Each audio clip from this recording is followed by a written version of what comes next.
Narayanganj high school and college কর্তৃক আয়োজিত আজকের অনলাইন ক্লাসে নবম শ্রেণীর শিক্ষার্থীদেরকে স্বাগত জানাই। আমি তোমাদের সাথে মোহাম্মদ মহসিন সরকার। আজকে আমরা বাংলার প্রথম পত্রের একটি কবিতা নিয়ে আলোচনা করব। বাংলার প্রথম পত্রের কবিতা সেটি হচ্ছে পল্লী জননী কবিতা। তাহলে আজকের আলোচনার বিষয় হচ্ছে আমাদের পল্লী জননী কবিতা। পল্লী জননী কবিতা লেখক জসীমউদ্দিন। তাহলে জসীমউদ্দিন পল্লী কবি হিসেবে সবার কাছে পরিচিত। তিনি 1903 খ্রিস্টাব্দে জন্মগ্রহণ করেছিলেন ফরিদপুর জেলার তাম্বুলখানা গ্রামে এবং মৃত্যুবরণ করেছিলেন 1976 খ্রিস্টাব্দে। তাহলে অনেক সময় প্রশ্নে আসে তার গ্রামের নাম কি? তাহলে তার গ্রামের নাম হচ্ছে তাম্বুলখানা গ্রাম। তাম্বুলখানা গ্রামে তিনি 1903 খ্রিস্টাব্দে জন্মগ্রহণ করেছিলেন। হ্যাঁ, এটা সহজ হিসাব দেখিয়ে দিচ্ছি। তিনি মৃত্যুবরণ করেছিলেন 1976 এবং জন্মগ্রহণ করেছিলেন 1903 খ্রিস্টাব্দে। সেই হিসেবে তিনি জীবিত ছিলেন প্রায় 73 বছর। তাহলে এই পল্লী কবি তার হচ্ছে উপাধি।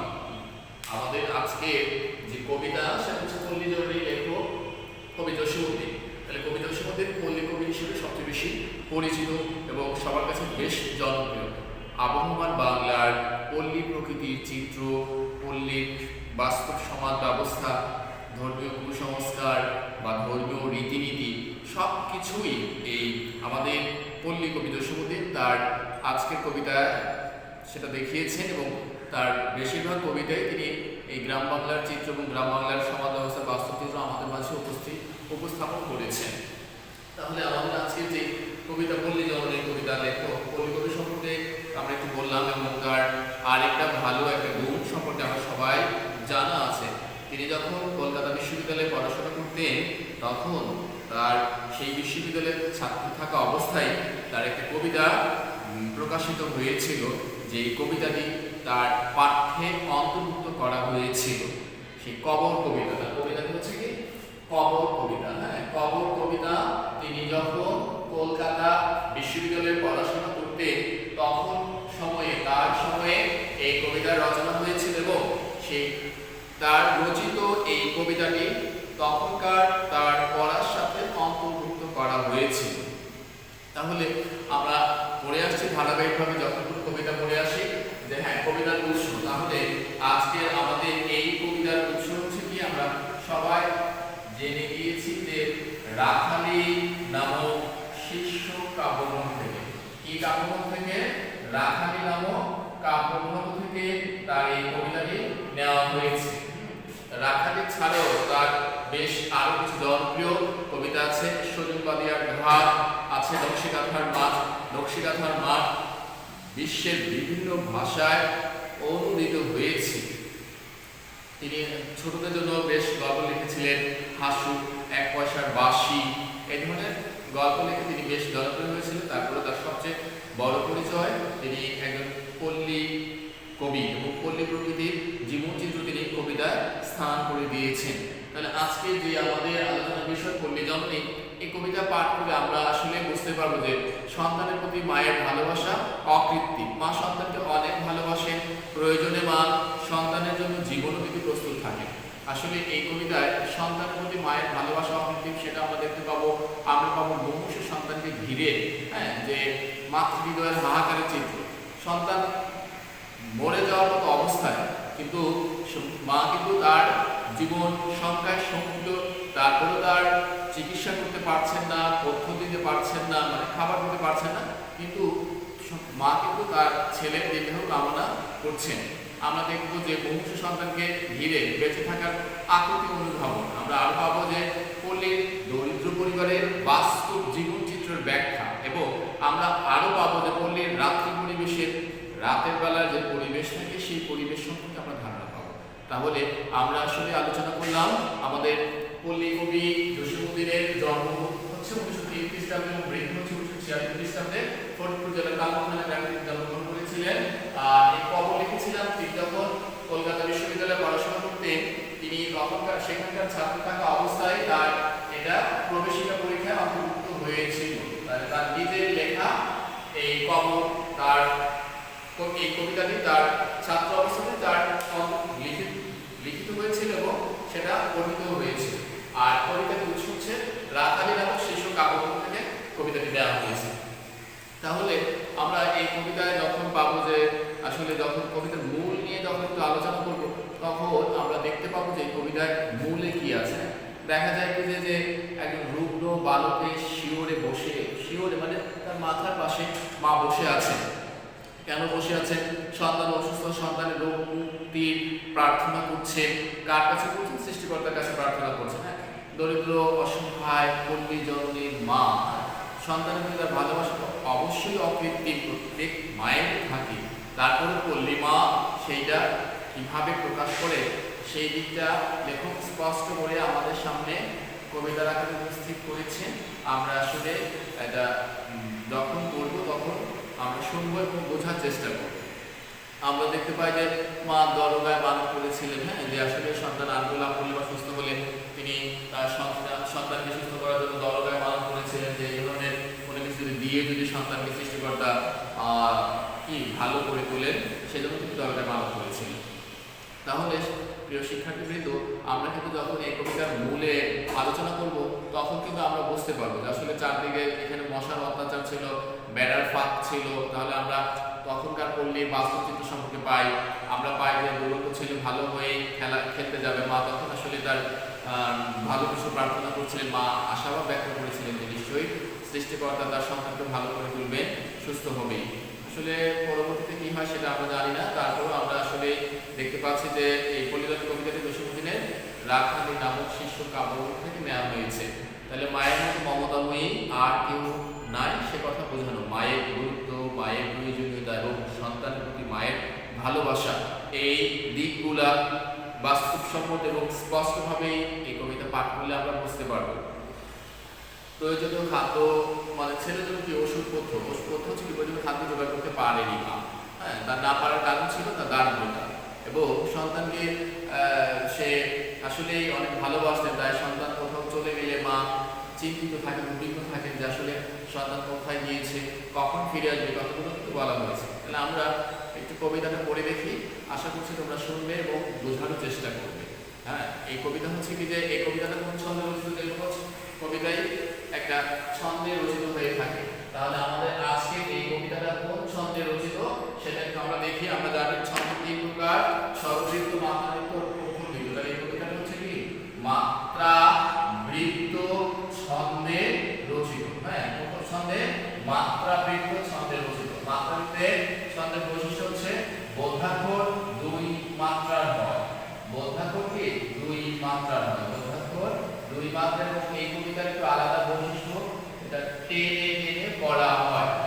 তাহলে এই কবিতার উৎস জানলাম, ছন্দ জানলাম। তাহলে মাত্রাবৃত্ত ছন্দে রচিত, মাত্রাবৃত্ত ছন্দে টেনে পড়া হয়। আর এই কবিতাটা একটু বড় এবং লাইনগুলো কঠিন ভাষায় না সহজ ভাষায় লেখা। আমরা একটু পড়বো, আশা করছি তোমরা বুঝতে পারবে। রাত থম থম স্তব্ধ নিঝুম, ঘোর ঘোর আন্ধার, নিঃশ্বাস ফেলি তাও শোনা যায় নাই কোনো কোথা সারা। তাহলে নীরব, কোথাও কোনো শব্দ নাই। রাতের প্রচুর অন্ধকার ছিল অনেক, এবং যে নিঃশ্বাস ফেললেও সে শব্দ শোনা যায়। মানুষ যখন ঘুমিয়ে যায়, হ্যাঁ, সে যদি নিঃশ্বাস ফেলে সে ঘুমের শব্দ কখন শুনতে পাওয়া যায়? তার চারপাশে যখন কোনো শব্দ না থাকে তখন সেটা শুনতে পাওয়া যায়। এরপরে আমরা আসছি রুগ্ন ছেলের শিওরে বসিয়া একলা জাগেছে মাথা। তাহলে তার মা জেগে আছে। কার মা? যে অসুস্থ যে সন্তান রুগ্ন, হ্যাঁ, তার শিওরে মাথার পাশে বসে মা জেগে আছে। করুণ চাহনি ঘুম ঘুম যেন ঢুলিছে চোখের পাতা। তাহলে করুণ ভাবে মা চেয়ে আছে, চোখে তার অনেক ঘুম, সে ঘুম না ঘুমিয়েও কিন্তু সে সন্তানের দিকে চেয়ে আছে।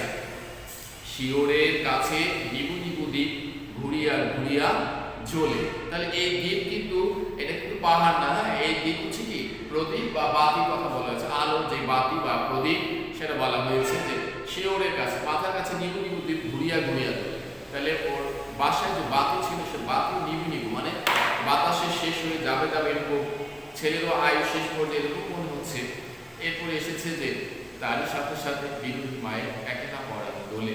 মা তো বুঝতে পারছে না তার সন্তান অসুস্থ হয়ে গিয়েছে, সে ভালো হচ্ছে না, তাই মার উদ্বিগ্নতা আরো বেশি বেড়েছে। এতক্ষণ তাহলে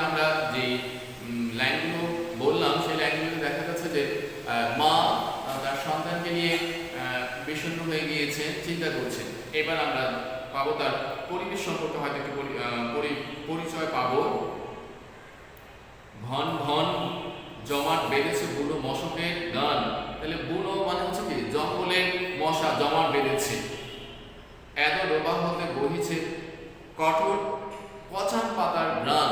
হ্যাঁ, তাহলে এত হচ্ছে কি এখানে আঞ্চলিকতা, এত হচ্ছে এদো, এত হচ্ছে কি পরিত্যক্ত, পড়ে আছে অবহেলা। হ্যাঁ, এখানে ব্যবহার করা হয় না। তাহলে এই পরিত্যক্ত জায়গায় তো মশা মাছি হবে, সেজন্য বলা হয়েছে যে এদো ডোবা হতে বহিছে কঠোর পচান পাতার গ্রাম।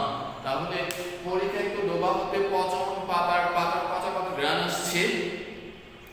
ছোট কুড়ে ঘর বেড়ার ফাঁকেতে আসছে শীতের বায়ু। তাহলে ছোট কুড়ে ঘর বেড়ার ফাঁকা দিয়ে বাতাস আসছে, শীতকাল ছিল বাতাস আসছে। শিউরে বসিয়ে মনে মনে মাথা গুনছে ছেলের আয়।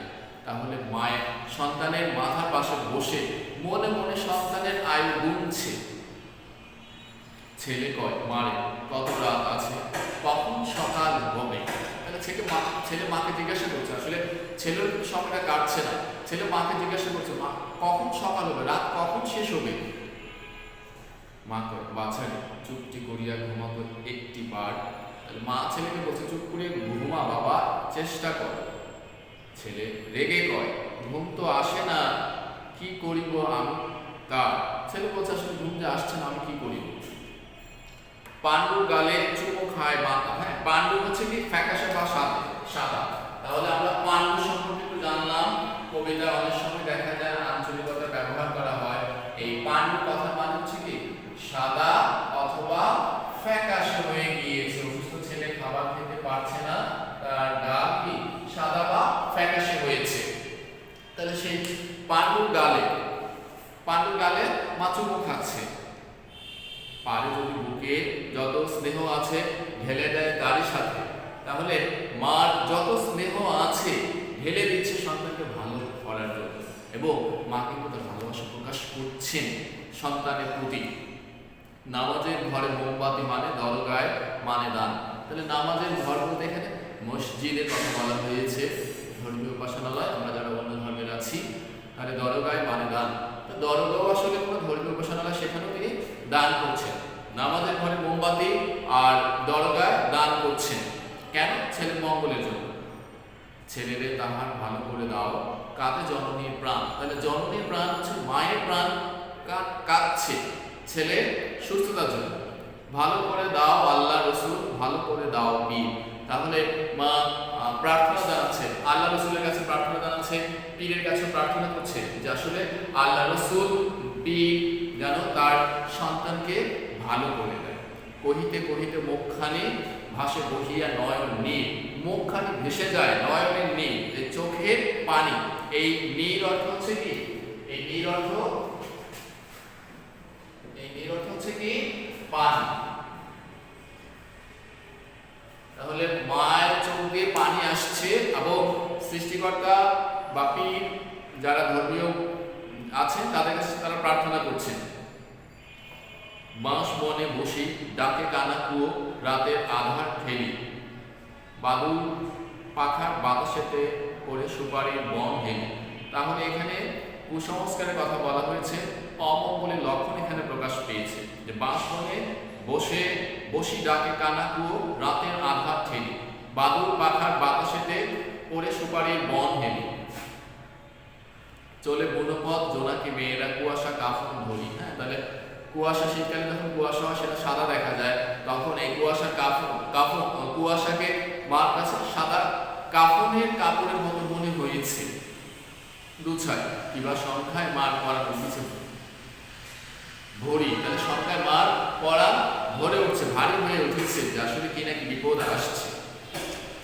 যে কথা ভাবিতে পড়ান শিহরে তাই ভাসে হিয়া করে। বালাই বালাই ভালো হবে জাদু মনে মনে জাল বলি। আসলে মা আশঙ্কা করছেন, শঙ্কা করছেন এবং প্রার্থনা করছেন, ছেলের মঙ্গল কামনা করছেন। ছেলে কয় মা গো পায়ে পড়ি বলো ভালো যদি হই কাল।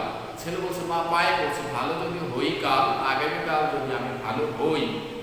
করিমের সাথে খেলিবারে গেলে দিবে না তো তুমি গাল। তাহলে আমি যদি ছেলে বলছে আমি যদি করিমের সাথে খেলিতে যাই, তুমি গাল দিবে না তো? আচ্ছা মা বলো, এমন হয় না রহিম চাচার ঝাড়া। তাহলে রহিম চাচার ঝাড়া কি? রহিম চাচার ঝাড়া গ্রামীণ টোটকা বা চিকিৎসা পদ্ধতি। আমাদের এই কবিতার আগে আমরা বুঝতে পারছি যে কুসংস্কারের চিত্র লেখক চমৎকার উপস্থাপিত করেছে। মা একটা সময় প্রচলন ছিল, এখনো হয়তো কোথাও কোথাও আছে, যে ছেলে সুস্থ হচ্ছে না, ছেলেকে চিকিৎসা করাতে পারছেন না, যে রহিম চাচার কাছে নিয়ে গেলে হয়তো সুস্থ হবে। এখানে রহিম চাচা বলতে কি গ্রামীণ চিকিৎসা পদ্ধতি, কুসংস্কার পদ্ধতি, যে হ্যাঁ পানি পড়া বা ঝাড় ফুঁকর দিলে হয়তো তার সন্তান দ্রুত সুস্থ হয়ে উঠবে। এখনই আমারই এত রোগ হতে করিতে পারে তো খারাপ।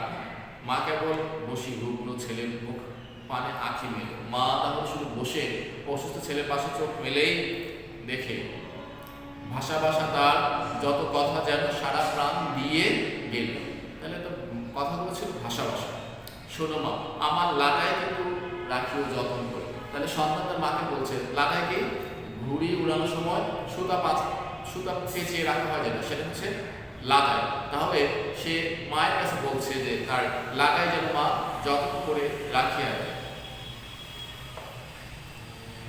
রাখিও হ্যাপের মোয়া বেঁধে তুমি সাত নড়ি সিকা ভরে। তাহলে আক্ষেপ প্রকাশ করছে, তাহলে সাত রশি পেঁচিয়ে, সাতটা রশি দিয়ে পেঁচিয়ে সিকা ঝুলিয়ে রাখা হতো, যাতে আসলে ইঁদুর বিড়াল বা আমাদের পিঁপড়া খাবার নষ্ট করে যাতে সেগুলো ওরা ধরতে না পারে। সিকা পেঁচিয়ে রাখা। তাহলে শিকা এখন আমাদের দেখা যায় না, যেগুলো জাদুঘরে আছে বা বিভিন্ন জায়গায় খুব কমই দেখা যায়। তাহলে ওই মোয়া রাখতে বলেছিল। খেজুরের গুড়ের নয়া পাটালিতে হুরুমের কোলা ভরে। তাহলে খেজুরের গুড়ে নয়া পাটালি, আর এখানে হুরুম একটা আঞ্চলিক শব্দ। তাহলে হুরুম কি? হুরুম বলতে বোঝানো হয়েছে, হুরুম হচ্ছে কি মুড়ি কথা বলা হয়েছে। নয়া পাটালি হচ্ছে কি নতুন খেজুর রসে বা খেজুরের যে নয়া পাটালি সে কথা বলা হয়েছে। তাহলে খেজুরের গুড়ের নয়া পাটালিতে হুরুমের কোলা ভরে। তাহলে হুরুম হচ্ছে কি মুড়ি, বক্সে ভরে রাখতে বলছে, বাক্সে। ফুলজুরি শিখা সাজাইয়া রেখো আমার সম্মুখ করে, মানে আমার সামনে হচ্ছে কি আদরবাজি শিখা সাজাইয়া রাখি। ছেলে চুপ করে, মা ধীরে ধীরে মাথা গোলায় হাত। ছেলে চুপ করে, কথা বলে চুপ করে, মাও ধীরে ধীরে তার মাথায় হাত বুলিয়ে দিচ্ছে। বাহিনীতে নাচে জোনাকি আলোয় থম থম কালো রাত। তাহলে জোনাকির আলোয় থম থম কালো রাত। মার কাছে রাত আসলে শেষ হচ্ছে না, যেহেতু সন্তান অসুস্থ এবং সন্তান সুস্থ হচ্ছে না। রুগ্ন ছেলে শিউরে বসিয়া কত কথা মনে পড়ে। হ্যাঁ, রুগ্ন ছেলে অসুস্থ ছেলে পাশে বসে মায়ের অনেক কথা মনে পড়ছে, সে কথাই বলা হয়েছে। কোনোদিন সে মায়ের না বলে গিয়েছিল দূর বনে। কোনোদিন সে সন্তান তার মাকে না বলে গিয়েছিল অনেক দূরে। সাজ হয়ে গেল তবু আসে না কো আজ ঢাই মার প্রাণ। তাহলে মার প্রাণ আসলে ছটফট করছিল যে তার সন্তান কোথায় গিয়েছে, কখন আসবে। হঠাৎ শুনিল আসিতেছে ছেলের হস্য করিয়া গান। ছেলে হস্যে করিয়া, তাহলে হস্যে মানে হচ্ছে কি এখানে গলায় বুঝিয়েছে। হস্যে মানে কি গলায়। তাহলে ছেলের গলায় গান গেয়ে আসছিল, মা বুঝতে পেরেছিল। এক কোচা ভরা বেতুন তাহার ঝুমুর ঝুমুর বাজে। তাহলে কোচা, আমরা আমাটির ভেটু গল্প বলেছিলাম, আসলে যে কাপড় পরে গামছা প্যান্ট ওর মধ্যে এক পাশে কর্নারে গুটিয়ে বা লুকিয়ে রাখার জন্য যে কোচা ব্যবহার করা হতো। হ্যাঁ, যে জমিয়ে রাখতো সেখানে, যে যখন কিছু ফুল পেয়েছে সে তার কোচা বা গামছা বা প্যান্টের আড়ালে লুকিয়ে রাখে। ওরে মুখ পোড়া কোথায় গিয়েছিল এমন কালি সাজে। মা আশঙ্কা করছে ওই মুখ পোড়া তুই এমন কালো সাজ, মানে আসলে সন্ধ্যাবেলা অমঙ্গল হতে পারে, সে কোথায় গিয়েছিল। মা কিন্তু আসলে আক্ষেপই করছিলেন যে তার সন্তান কোথায় গিয়েছিল। এরপরে আমরা দেখি যে মা বলছে কত কথা আজ মনে পড়ে তার গরিবের ঘর তার। তাহলে কত কথা মনে পড়ছে গরিবের ঘর। ছোটখাটো কত বায়না ছেলের পারে নাই মিটাবার। ছেলের অনেক বায়না ছিল, মা সেগুলা মিটাইতে পারেনি। আরঙের দিন পুতুল কিনিতে পয়সা জোটেনি তাই। তাহলে আরবের দিক বলতে কি যে আসলে আরব এখানে ছিল যে মুসলমানের আরব দেখিতে নাই। তাহলে আরব হচ্ছে কি আরবের দিক, যদিও মেলা বা বাজারের কথা বলা হয়েছে, হ্যাঁ, যে আগে গ্রাম বাংলায় আরব বলতে বোঝানো হতো সকালবেলা যে দুধ মাছ তরকারি বিক্রি হতো সেটাকে আরব বলা হতো, আর বিকালে বাজার হাট হতো। তাহলে সপ্তাহে কোনো এক দিনে বা সপ্তাহে দুদিন অন্তর সেটা বলছো। তাহলে আরবের দিন মা সন্তানকে টাকা দিতে পারেনি, তাই তো মা সন্তানকে সান্ত্বনা দিয়েছিল যে মুসলমানের আলম দেখিতে নাই। মার এই কথা শুনে ছেলেও কিন্তু আক্ষেপ প্রকাশ করেছিল যে তার বন্ধুরা যাচ্ছে যে করিও সে গেল আজিজও চলিল, এমনই প্রশ্নমালা, এই ধরনের প্রশ্নমালা সে করতেই ছিল। উত্তর দিতে দুঃখিনী মায়ের জ্বালা কিন্তু দ্বিগুণ বেড়ে গিয়েছিল, কারণ মা বুঝতে পারছে যে তার আর্থিক দুরবস্থা কেমন। তাহলে ছেলে কিন্তু একের পর এক প্রশ্ন করে যাচ্ছে, দুঃখ প্রকাশ করছে, আক্ষেপ করছে যে ওর বন্ধুরা গিয়েছে সে যেতে পারছে না। আজও রোগে তার পথ্য জোটে নাই। তাহলে আজও রোগে তার পথ্য জোটেনি। কার পথ্য জোটে নাই? সন্তানের পথ্য জোটেনি। ওষুধ হয়নি আনা, তাহলে ওষুধ আনা হয় নাই, পথ্য জোটে নাই। ঝড়ে কাঁপে যেমন নীরের পাখিটি। তাহলে ঝড়ে কাঁপে যেমন নীরের পাখিটি, জড়ায় মায়ের ডানা। ঝড়ে যখন গাছপালা কাঁপে তখন ছোট পাখি মায়ের ডানা নিচে গিয়ে আগলে থাকে বেঁচে থাকার জন্য। ঠিক মা কিন্তু তার সন্তানকে আগলে রেখেছেন। ঘরে চালে হুতুম ডাকছে অকল্যাণে সুর। তাহলে ঘরের চালে হুতুম ডাকছে, হুতুম হচ্ছে হুতুমের ডাককে অকল্যাণ মনে করা হতো, মৃত্যুর হয়তো আসছে। মরণের দুধ এলো বুঝি হায়, হাকে মায় দুধ দুধ। তাহলে মা হাকে, হাকে হচ্ছে কি চিৎকার করছে। তাহলে হাকে আমরা জানলাম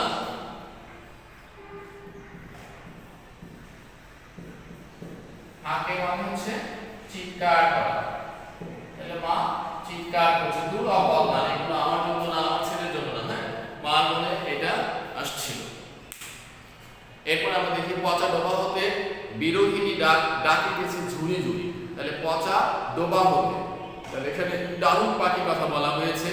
কিষান ছেলেরা কালকে তাহার বাচ্চা করেছে চুরি।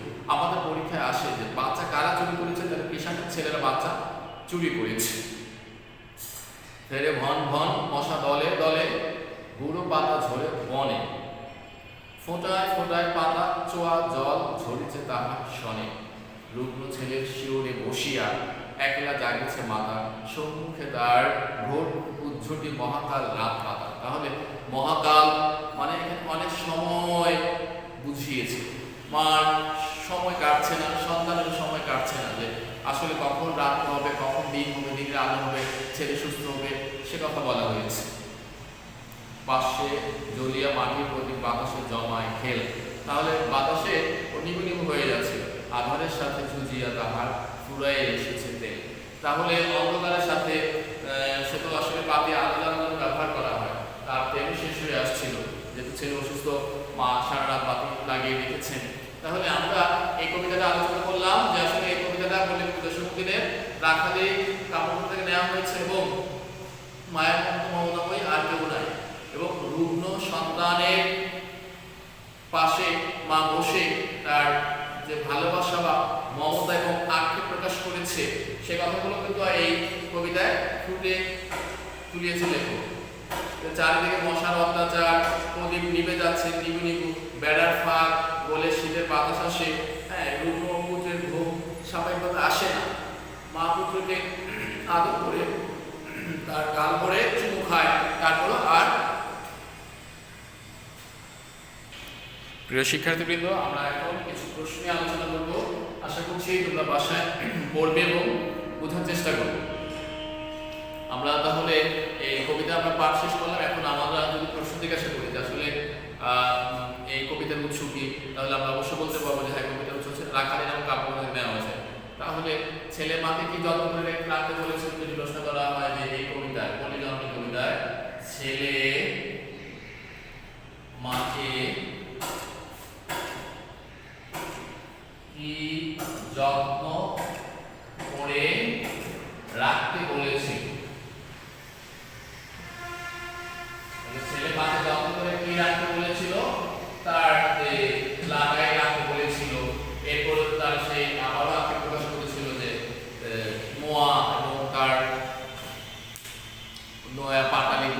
সেই ধরনের কথাগুলো বলেছিল। রোগে তার পথ্য জোটে নাই, আজও রোগে তার পথ্য জোটে নাই, পথ্য না জোটার কারণ পথ্য আজও রোগে তার পথ্য জোটে নাই, এটা যদি ব্যাখ্যা আসার সময় আজও রোগে তার পথ্য জোটেনি, হ্যাঁ আজও রোগে তার পথ্য জোটেনি, তাহলে এই পথ্য না জোটার কারণ কি? পথ্য না জোটার কারণ কি? তাহলে প্রথম মাত্র কারণ হচ্ছে কি, আসলে আমরা বুঝতে পেরেছি যে অভাবনার সমস্যা ছিল, হ্যাঁ তার চিকিৎসা করতে পারে না, কত দূরের কথা। তাহলে এটা আমরা সাজিয়ে সুন্দরভাবে লিখতে পারবো আশা করছি। এখানে একটা ফলের কথা বলা হয়েছে, কোন ফলের কথা বলা হয়েছে? বলা হয় যে কোন ফলের কথা বলা হয়েছে। আমরা এভাবে ছোট ছোট প্রশ্ন বানিয়ে শিখলে আমাদের জন্য সহজ হবে। কোন ফলের কথা বলা হয়েছে? কোন ফলের কথা বলা হয়েছে? বেথুন ফলের কথা বলা হয়েছে। হ্যাঁ তোমরা ছোট ছোট প্রশ্ন নিজেরা নিজেরা তৈরি করবে, তৈরি করে অ্যানসার করার চেষ্টা করবে, তাহলে তোমাদের জন্য ভালো হবে। রহিম চাচার ঝাড়া বলতে কি বোঝানো হয়েছে? অনেক সময় আমাদের প্রশ্নে আসে যে হ্যাঁ রহিম চাচার ঝাড়া বলতে কি বোঝানো হয়েছে।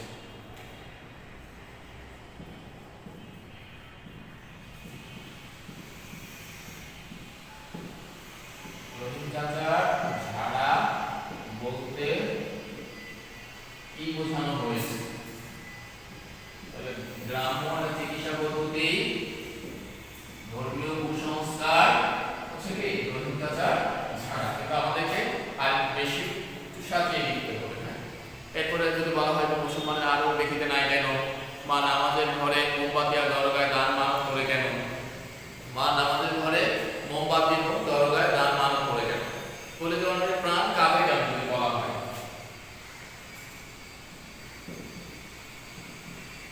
পল্লী জননী প্রাণ কাঁদে কেন? এটা আমরা এক কথাও পারবো এবং ব্যাখ্যাও করতে পারবো।